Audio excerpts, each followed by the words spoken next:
السلام علیکم محترم سامعین و ناظرین، ہم آپ کو اپنے یوٹیوب چینل مسلم دنیا کے مسافر پر تشریف لانے کے لیے خوش آمدید کہتے ہیں۔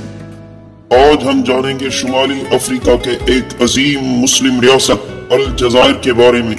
الجزائر ملک کا نام اس کے دارالحکومت شہر الجزیرہ سے نکلا ہے۔ ایک اندازہ ہے کہ یہ لفظ جزائر بنی مازغان کی مختصر شکل ہے۔ اسے انگریزی میں الجیریا کہتے ہیں اور یہ نام اسے فرانس نے دیا تھا۔ 23,81,741 کلومیٹر پر محیط الجزائر کا دارالحکومت الجزیرہ شہر ہے، جو ملک کا سب سے بڑا اور حسین شہر مانا جاتا ہے۔ الجزائر کی دلچسپ تاریخی حقائق پیش کرنے سے پہلے آپ دوستوں سے درخواست ہے کہ ہمارے اس چینل کو سبسکرائب کیجئے اور بیل کے آئیکن کو ضرور دبائیے تاکہ ہماری ہر نئی آنے والی ویڈیو کی اطلاع بر وقت آپ کو پہنچتی رہے۔ ناظرین، الجزائر رقبے کے لحاظ سے بر اعظم افریقہ میں سوڈان کے بعد دوسرا جبکہ دنیا کا 11واں بڑا ملک ہے۔ اس کی شرقاً غرباً لمبائی 2400 کلومیٹر ہے اور شمالاً جنوباً چوڑائی 2100 کلومیٹر ہے۔ یہ شمالی افریقہ کے وسطی حصے افریقہ کوچک میں واقع ہے، جسے خط اطلس بھی کہتے ہیں۔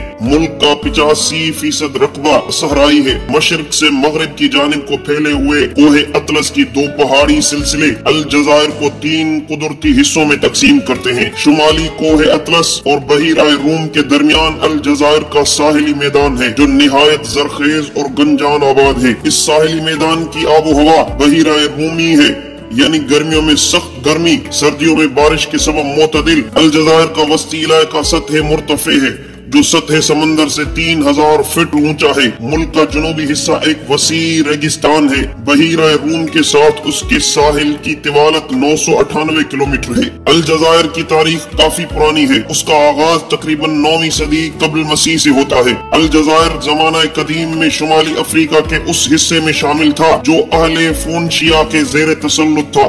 9ویں صدی قبل مسیح میں اس کا دارالحکومت قرطاج نہ تھا۔ 146 قبل مسیح میں یہ اہل روم کے زیر تسلط آ گیا، جنہوں نے شمالی افریقہ میں اپنا ایک صوبہ ماریتانیہ قائم کیا۔ الجزائر اس صوبے کا ایک حصہ تھا۔ اس زمانے میں اسے نومیدیا کہتے تھے۔ 428 میں اسپین کے وینڈلز نے اہل روم کو شکست دے کر الجزائر پر قبضہ کر لیا اور پھر 100 سال تک یہاں ان کی حکمرانی قائم رہی۔ اسلام کی آمد یہاں 7ویں صدی عیسوی میں حضرت عمر فاروق کے عہد مبارک میں ہوئی، جب مسلم سپہ سالار حضرت عقبہ بن نافع تھوڑی سی فوج لے کر اور داعیان اسلام سے ایک مختصر عرصے میں شمالی افریقہ کو بازنطینی سلطنت کے جبر و تشدد سے نجات دلائی۔ حضرت عقبہ بن نافع نے کیروان کی بنیاد رکھی۔ عرب فوج نے مکمل طور پر یہاں اپنا قبضہ جما لیا اور بربر قبائل نے اسلامی تعلیمات سے متاثر ہو کر اسلام قبول کر لیا۔ انہوں نے اسپین میں حملے کے وقت بھی عربوں کا پورا ساتھ دیا۔ حضرت عقبہ کا مقبرہ الجزائر کے شہر بسکرہ میں آج بھی موجود ہے اور حضرت عقبہ کے بعد اسلامی اقتدار مختلف خاندانوں اور مذہبی تحریکوں کے ہاتھ منتقل ہوتا رہا، جن میں 2 تحریکیں المرابطون اور الموحدون زیادہ مشہور ہوئیں۔ خلیفہ ہارون رشید کے عہد میں الجزائر کی حکمرانی بنو اغلب کے ہاتھ میں آئی۔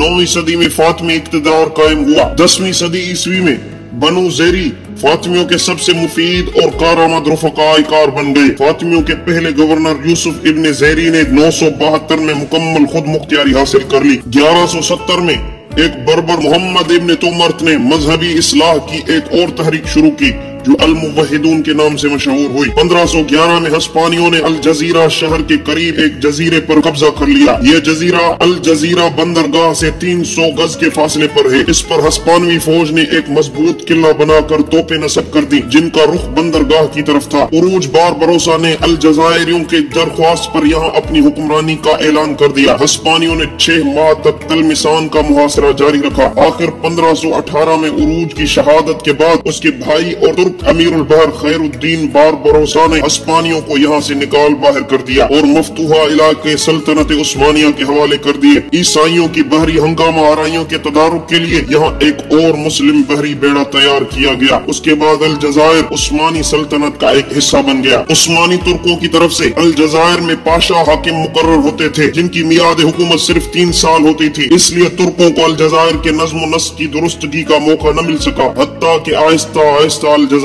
سمیت تمام افریقی صوبے خود مختار ہوتے گئے۔ 1816 میں فرانس نے الجزائر پر حملہ کر دیا۔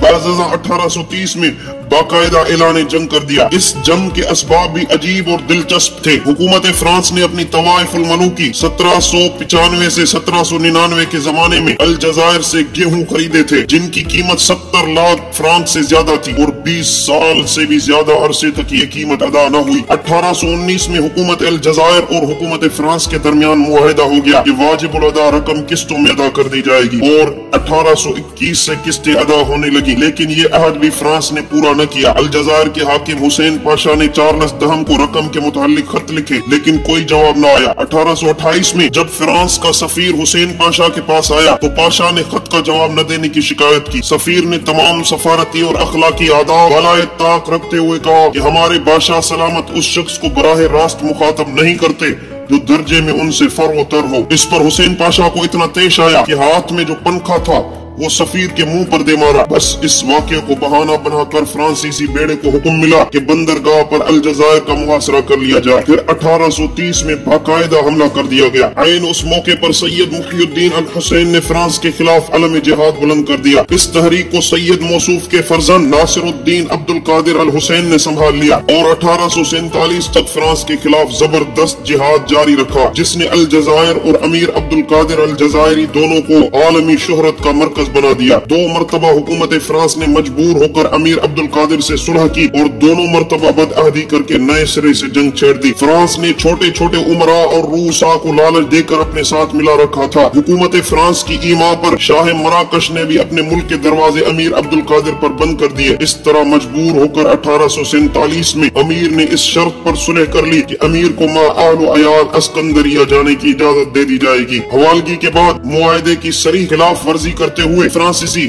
امیر کو تولون لے گئے اور فرانس میں نظر بند کر دیا۔ 1852 میں نیپولین سوم نے امیر کو رہا کیا اور انہوں نے پہلے بروسا پھر دمشق میں سکون اختیار کیا۔ زندگی کے باقی ایام وہیں گزار کر مئی 1883 میں وفات پائی۔ امیر عبد القادر کی شکست کے بعد الجزائری باشندے چین سے نہ بیٹھے اور فرانسیسی سامراج کے خلاف مسلسل مزاحمت کرتے رہے۔ فرانسیسیوں نے بے رحمانہ لوگوں کے قتل عام کا دستور جاری رکھا، دیہات کو نظر آتش کیا، مردوں عورتوں اور بچوں کو شہید کیا، درخت کاٹ کاٹ کر گرائے گئے۔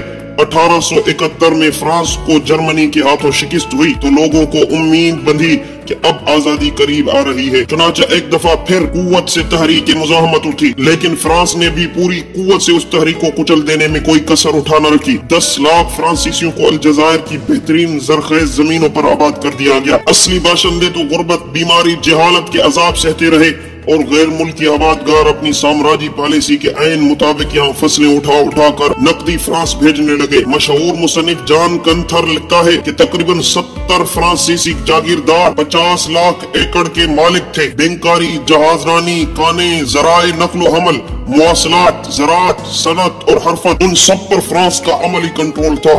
60% الجزائریوں کو باقاعدہ بھیک مانگنے والے فقیر کے زمرے میں رکھا جا سکتا ہے۔ پہلی جنگ عظیم کے بعد جب تمام مقبوضہ ممالک میں حق کے خود ارادیت کے لیے آواز اٹھی تو الجزائر میں بھی امیر عبد القادر کے پوتے امیر خالد نے تحریک آزادی شروع کی، جو کامیاب نہ ہو سکے، لیکن دوسری جنگ عظیم کے بعد اس میں شدت آ گئی۔ 1945 میں فرانسیسی آباد کاروں نے الجزائریوں کے ایک مظاہرے پر فائرنگ کی، جس سے تحریک آزادی شعلہ بار ہو گئی اور وہ تحریک جو دبی دبی سی تھی جنگل کی آگ کی طرح پورے ملک میں پھیل گئی۔ فرانسیسیوں نے آبادیوں پر فضائی بمباری کر دی، ساحلی دیہات کو نظر آتش کر دیا۔ اس تحریک میں تقریباً 50,000 الجزائری مرد و زن شہید ہوئے۔ اتنی بڑی قربانی سے نئی نسل کو یہ شعور پیدا ہوا کہ آزادی لوگوں سے بہت بڑی قربانی مانگ رہی ہے، جس کے لیے مسلح جنگ پہلی ضرورت ہے۔ ایک نوجوان محمد بن بیلا قارا بھاگ گیا تھا، وہاں اس نے اپنے ہم خیال دوستوں کے ساتھ مل کر نیشنل لبریشن فرنٹ NLF کی بنیاد ڈالی اور بہت جلد فرنٹ کو منظم اور مضبوط کر لیا۔ 1 نومبر کو فرنٹ کے رضاکاروں نے بیک وقت 70 مختلف مقامات پر گوریلا جنگ شروع کر دی۔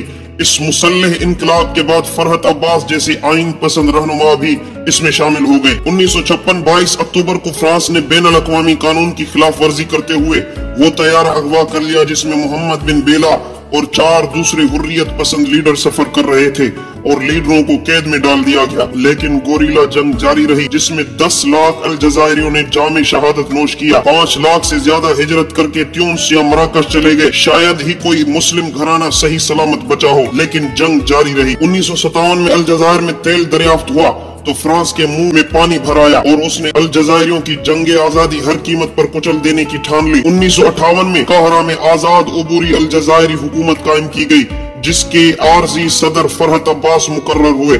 1961 اگست میں یوسف بن خدا کو عبوری حکومت کا صدر بنایا گیا۔ 1962 19 مارچ کو بلاخر سیز فائر ہوا اور یوں الجزائر 7 سال 5 ماہ کی مسلح گوریلا جنگ کے بعد 132 سالہ دور غلامی سے آزاد ہو گیا۔ 1962 2 جولائی کو ریفرنڈم ہوا جس میں 99.7% عوام نے مکمل آزادی کے حق میں ووٹ دیا۔ 23 جولائی کو اعلان آزادی ہوا، محمد بن بیلا اور دوسرے حریت پسندوں کو قید سے نجات ملی۔ 26 ستمبر کو محمد بن بیلا کو آزاد الجزائر کا پہلا وزیر اعظم منتخب کیا گیا۔ نیا آئین بنایا گیا جس کی روح سے اسلام کو نئی مملکت کا مذہب اور عربی کو سرکاری زبان قرار دیا گیا۔ ناظرین، 2010 کے تخمینے کے مطابق الجزائر کی آبادی 3 کروڑ 49 لاکھ کے لگ بھگ ہے۔ الجزائر کے 90% سے زیادہ لوگ شمالی ساحلی علاقوں پر رہتے ہیں۔ الجزائر میں 99% آبادی کا مذہب اسلام ہے۔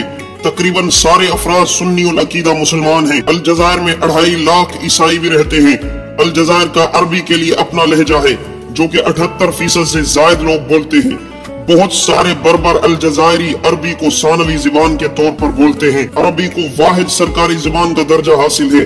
آبادی کا تقریباً 40% حصہ بربر زبان بولتا ہے۔ حالیہ آئینی ترمیم کے بعد بربر کو بھی قومی زبان تسلیم کیا گیا ہے۔ اس کے علاوہ آبادی کا اکثر حصہ فرانسیسی کو بول اور سمجھ لیتا ہے۔ آبادی کا کچھ حصہ صحرائی علاقوں میں بھی رہتا ہے۔ 1/3 حصہ 15 سال کی کم عمر کا ہے۔ تقریباً 1% لوگ یورپین نسل ہیں جو کہ شہروں میں رہتے ہیں۔ الجزائر میں وکلاء میں سے 70% جبکہ ججوں میں سے 60% خواتین ہیں۔ صحت کے شعبہ میں بھی خواتین کی اجارہ داری ہے۔ یونیورسٹیوں میں 60% خواتین طالبات پڑھتی ہیں۔ الجزائر کا موسم عموماً سال بھر گرم رہتا ہے، البتہ سورج غروب ہونے کے بعد خشک اور تازہ اور صاف ہوا چلنے کی وجہ سے گرمی جلد ہی ختم ہو جاتی ہے اور راتوں کو درجہ حرارت گر جاتا ہے۔ شمالی مشرقی الجزائر میں سب سے زیادہ بارش ہوتی ہے۔ الجزائر میں ریت کی پہاڑیاں بھی پائی جاتی ہیں۔ ناظرین، یہ تھا الجزائر کا مختصر احوال جو آپ دوستوں کے سامنے پیش کیا گیا۔ اگر یہ ویڈیو آپ کو پسند آئی ہو تو براہ کرم ہماری ویڈیو کو لائک کیجئے، دوستوں کے ساتھ شیئر کیجئے۔ خوش رہیں، سلامت رہیں، پاکستان پائندہ باد۔